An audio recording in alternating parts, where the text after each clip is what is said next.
xibaar yu wér te wóor ca tàng-tàng ba abonnez-vous pour ngeen di mën di jot suñuy vidéo.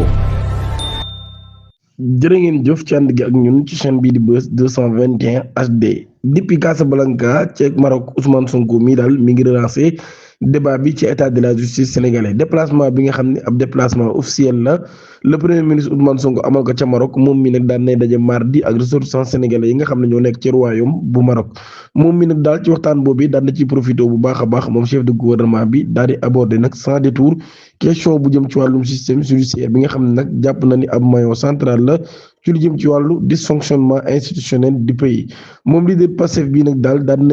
na estimer que ni justice bi nag daal loolu dañ koy joxe ci turu li nga xam ni moo di citoyen yi maanaam kat ñoom ñi citoyen yi la ñu liggéeyal ñoo nekk nag waruñoo nekk nag ñoo xam ne nag daal dañ leen di placer hors du champ de la critique publique mu wax nag daal kon daal di préciser bu baax a baax nag daal propos yi nga xam ne nag daal loolu dafay viser l'ensemble des magistrats et la pointe du doigt des pratiques et des responsables qu'il juge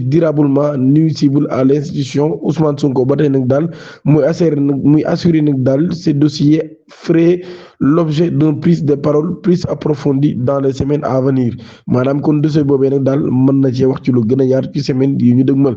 ñëw ci mbirum industrialisation et la transformation locale ci publication sur Facebook le président Bassirou Diomaye Diakhar Faye daan na souligner nag daal sendu important bi nga xam ni am na ko muy ab importance stratégique de l'inauguration de la raffinerie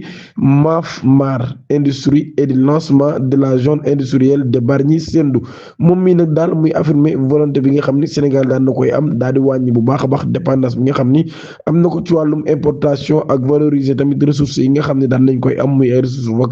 locales waaye tamit daal di favoriser bu baax a baax ab partenariat équilibre entre l'État et le secteur privé pour nag daal di stimuler investissement et innovation bu ñu sukkandikoo ci président nag ba tey orientation yooyu nag daal dina permettre ñaar di mën a créer emploi durable renforcer l'autonomie alimentaire et industrielle waaye tamit daal di ancrer le développement économique ci ab territoire boo xam ne nag daal la jeunesse dañuy occuper ab place centrale ci dynamique boobee ngir nag daal di mën a bâtir ab prospérité durable ba nga xam ne nag daal day exploiter pleinement le potentiel national en cohérence avec l'agenda national de transformation Sénégal 2050.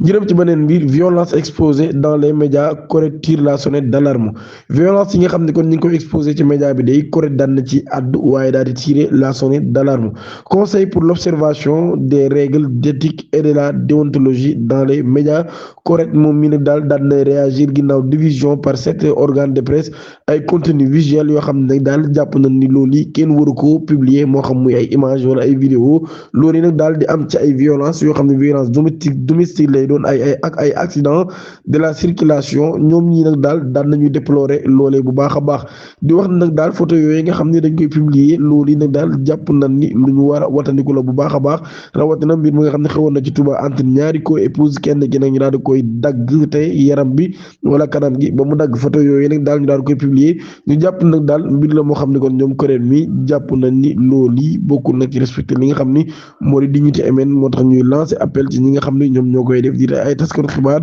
ñu bàyyi xel loolu bu baax a baax.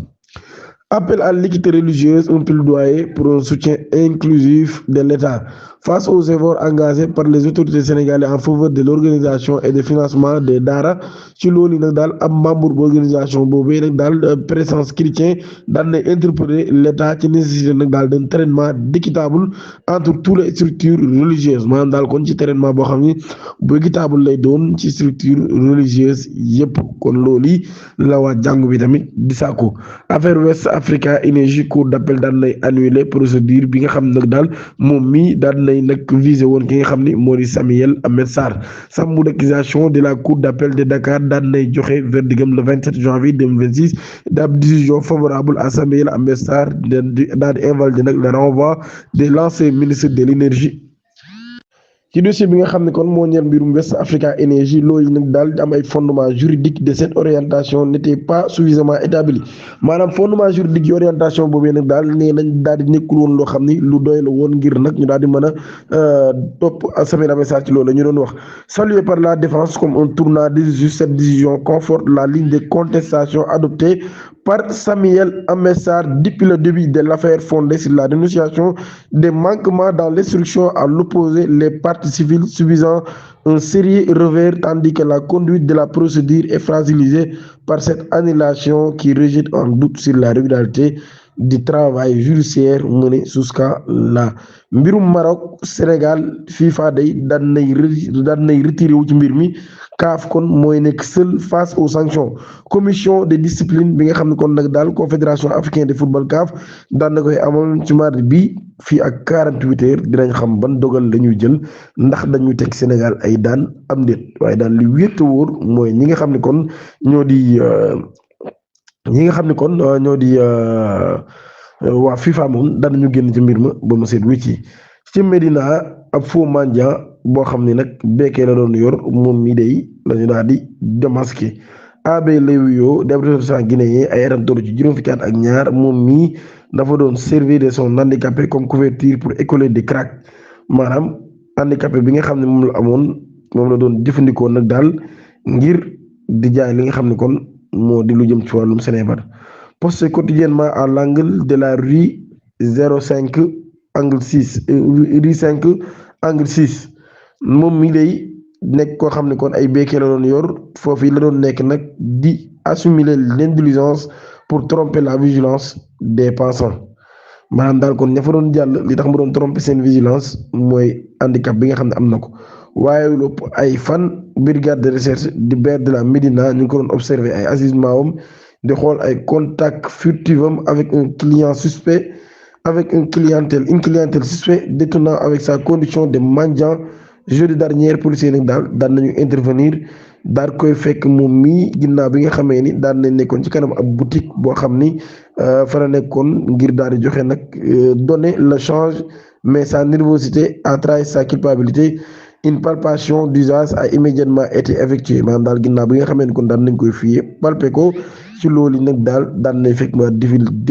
dissimulé woon ci moom li nga xam ne nag daal mooy un kippa de crack cocaïne cristallisé a été découverte ainsi qu'une somme de 5000 francs CFA loolu yi daal jógee nag ci jaay mi nga xam ne moom loon jaay yooyu li mbir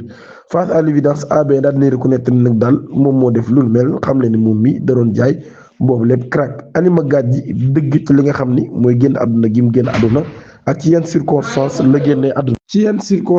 la génnee àdduna moom Alima Gadji mi ndax ñu bari dañu wax naan ma nga génnee àdduna ca France Paris waaye loolu yi ab xibaar la boo xam ne nag demeewul noonu moom mi ngi faatoo ci Ndakaaru ginnaaw ab malaise boo xam ni moom moo ko daal di daaneel ñu ñaan saa borom jéggal ko taxaare ko aljana xibaar bi ñu doon dégg démb di wax ni supporter sénégalais ya ca woon nekkoon ca Maroc bàyyi nañ leen loolu wérut contrairement aux rumeurs alimentées par une vidéo virale les 17 supporters sénégalais arrêtés à Rabat lors de la finale de la CAN n'ont pas été libérés. La confusion est née à la suite d'une rencontre entre le premier ministre sénégalais Ousmane Sonko et des ressortissants sénégalais au Maroc où la présence des supporters